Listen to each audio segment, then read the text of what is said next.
क्या आपको लगता है कि नीट एक बहुत टफ एग्ज़ाम है? क्या आप भी अपनी स्टडीज़ को लेकर परेशान हैं? नीट को one of the toughest exam माना जाता है हमारे इंडिया में, but don't worry. Hello student, तो आज की वीडियो में मैं आपको बताऊंगा कि how to start NEET preparation from class 11 itself. मैं आपको एक कंप्लीट प्लान बताऊंगा जिससे कि आपका नीट का सफ़र बहुत ही आसान और सक्सेसफुल होने वाला है। बिकॉज आपने ये बात तो सुनी होगी कि well begun is half done. तो चलिए स्टार्ट करते हैं। In this video we will cover firstly exam syllabus and pattern, second है रिसोर्सेस जो कि ऑनलाइन भी अवेलेबल है और ऑफलाइन भी अवेलेबल है, थर्ड है स्टडी प्लान, और फोर्थ देखेंगे how to be consistent in your studies. यही वो 4 टॉपिक है जिन पर आपको मेहनत करनी है, और यही 4 पॉइंट्स अगर आप अच्छे से करते हैं तो ये आपको MBBS में एडमिशन ज़रूर दिलाएंगे। तो चलिए हम वन बाय वन कर इन सभी टॉपिक्स को कवर करते हैं। First topic we will cover syllabus and pattern. ये एक बहुत ही बेसिक सी बात है, लेकिन आप बिना सिलेबस और एग्ज़ाम पैटर्न जाने आपकी स्टडी स्टार्ट ही नहीं कर सकते। आपको एग्ज़ाम स्ट्रक्चर, उसके सब्जेक्ट समझना बहुत ही ज़रूरी है, अदरवाइज़ आप भी उस भीड़ का हिस्सा हो जाओगे जो हर साल 20 लाख लोग एग्ज़ाम लिख रहे हैं। सिलेबस की बात करें तो नीट में टोटल 3 सब्जेक्ट होते हैं, बायोलॉजी, केमिस्ट्री एंड फिजिक्स। ये सिलेबस आपको NCERT बेस होता है, जो आपको ज़रूर पता होना चाहिए। एग्ज़ाम पैटर्न की बात करें तो आपको टोटल 200 MCQs पूछे जाते हैं, जिसमें से आपको 180 MCQs करने होते हैं, और इसमें 1 MCQs कैरीज द 4 मार्क्स। तो ऐसे आपको 180 MCQs के 720 मार्क्स होते हैं, जो कि आपको पता ही होगा। अगर हम सब्जेक्ट वाइज देखेंगे तो बायोलॉजी में 100 MCQs होते हैं, जिसमें से आपको 90 करने होते हैं।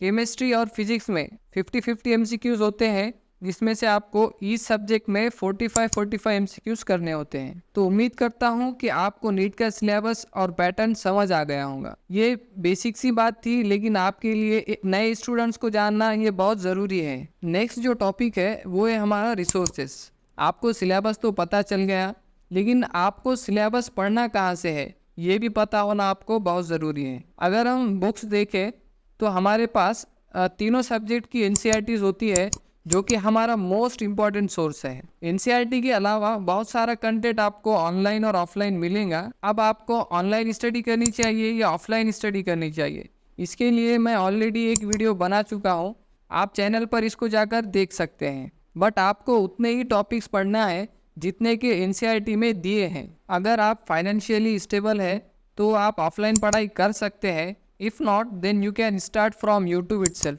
आपको हर चीज़ यूट्यूब पर मिल जाएंगी। फाइनेंशियली स्टेबल मैं इसलिए मेंशन कर रहा हूँ क्योंकि आपको पता है कि आज के ज़माने में कोचिंग की कितनी हाई फीस होती है, और कोचिंग के अलावा भी आपको हॉस्टल और मेस का पे करना पड़ता है। तो अगर आप ये सब चीज़ें बियर नहीं कर सकते तो आप ऑनलाइन भी स्टडी कर सकते हैं। अगला जो टॉपिक है उसे आप one of the most important topic भी कह सकते हैं, जो है स्टडी प्लान। आप मंजिल तक तभी पहुंच सकते हैं जब आपके पास एक क्लियर डायरेक्शन हो।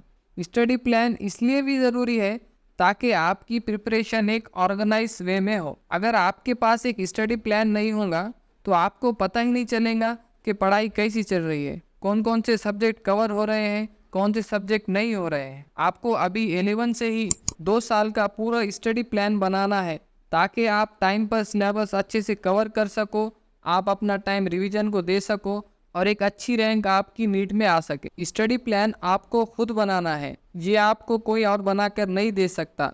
बट हाँ, ये ज़रूर बता सकता है कि एक प्रॉपर स्टडी प्लान में क्या क्या चीज़ें होनी चाहिए। स्टडी प्लान में सबसे पहले आपका तीनों सब्जेक्ट में एक बैलेंस होना चाहिए, because all subject are equally important. कोई भी एक सब्जेक्ट को छोड़कर आपका सिलेक्शन बिल्कुल भी नहीं हो सकता।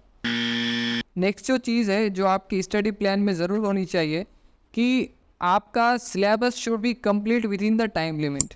एज अ फ्रेशर ये एक बहुत ही चैलेंजिंग काम होता है कि आप पूरा सिलेबस प्रॉपरली कवर कर पाए, लेकिन हाँ, यही चीज़ें आपके जो है सो रिजल्ट को डिफाइन करेंगी। तीसरी जो चीज़ है आपके स्टडी प्लान में ज़रूर होनी चाहिए वो है रिवीजन प्लान। आपका रिवीजन तभी होगा जब आप टाइम पर आपका सिलेबस कंप्लीट कर पाएंगे। जितना जल्दी आपका सिलेबस होगा उतना ही ज़्यादा टाइम आपको रिवीजन के लिए मिलेगा, और जितना ज़्यादा आप रिवीजन करेंगे उतनी ही अच्छी आपकी रैंक आएगी, क्योंकि रिवीजन और रैंक का डायरेक्ट रिलेशन है। जितना ज़्यादा आपका रिवीजन होगा उतनी ही अच्छी आपकी रैंक आने वाली है। मैं ये बात आपको आज बता रहा हूँ, वरना रिग्रेट आपको तब होगा जब आपके हाथों में नीट का पेपर होगा। ये 3 पॉइंट जो मैंने आपको कहे हैं वो ज़रूर आपके स्टडी प्लान में होना चाहिए। आप इस बात को जितना जल्दी समझ सकते हैं समझ जाइए। अगला जो पॉइंट है वो है मॉक टेस्ट और प्रैक्टिस। रिवीजन और क्वेश्चन प्रैक्टिस ऐसे 2 चीज़ें हैं जो आपके कंसेप्ट को रिटेन करते हैं, इसीलिए आपको हर वीक में मिनिमम 1 टेस्ट तो ज़रूर देना है। मॉक टेस्ट आपके लिए एक मिरर की तरह काम करते हैं।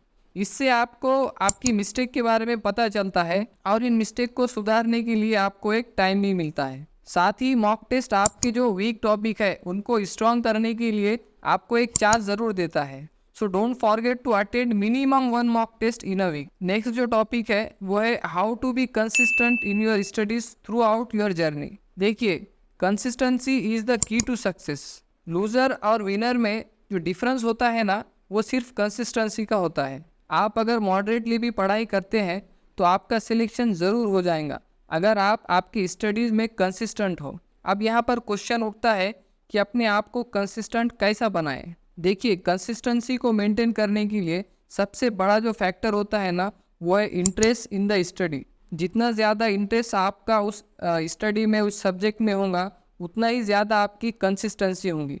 जब तक आप ये बात समझ नहीं लेते कि आपको ये क्यों पढ़ना है, तब तक आपका इंटरेस्ट नहीं बन सकता। अगर आप अपने गोल को लेकर क्लियर है और आप चाहते हो कि एक अच्छे गवर्नमेंट कॉलेज में MBBS हो जाए, तो आपका इंटरेस्ट आपकी कंसिस्टेंसी को ज़रूर मेंटेन करेगा। जो सेकंड फैक्टर होता है कंसिस्टेंसी मेंटेन करने के लिए, वो होता है स्ट्रेस मैनेजमेंट। आपके सफ़र में कई सारे उतार चढ़ाव आने वाले हैं, लेकिन आपको मेंटली स्टेबल रहना है, क्योंकि ये कोई 2-4 महीने का काम नहीं है। इसमें आपको पता है कि पूरे 2 साल कंटिन्यू मेहनत करनी है। ये 2 पॉइंट पे अगर आप फोकस करोगे तो आप ज़रूर कंसिस्टेंट रहोगे। आई होप ये सारी चीज़ें आपको समझ में आ गई होंगी कि कैसे आपको स्टेप बाय स्टेप आगे बढ़ना है। अगर वीडियो अच्छा लगे तो ज़रूर लाइक करें। ऐसा ही इन्फॉर्मेटिव कंटेंट आपको इस चैनल पर मिलता रहेगा, तो सब्सक्राइब करिए ताकि सबसे पहले कंटेंट आपको मिलता रहे। Thanks for watching. Stay tuned for my next video. मिलते हैं बहुत जल्द।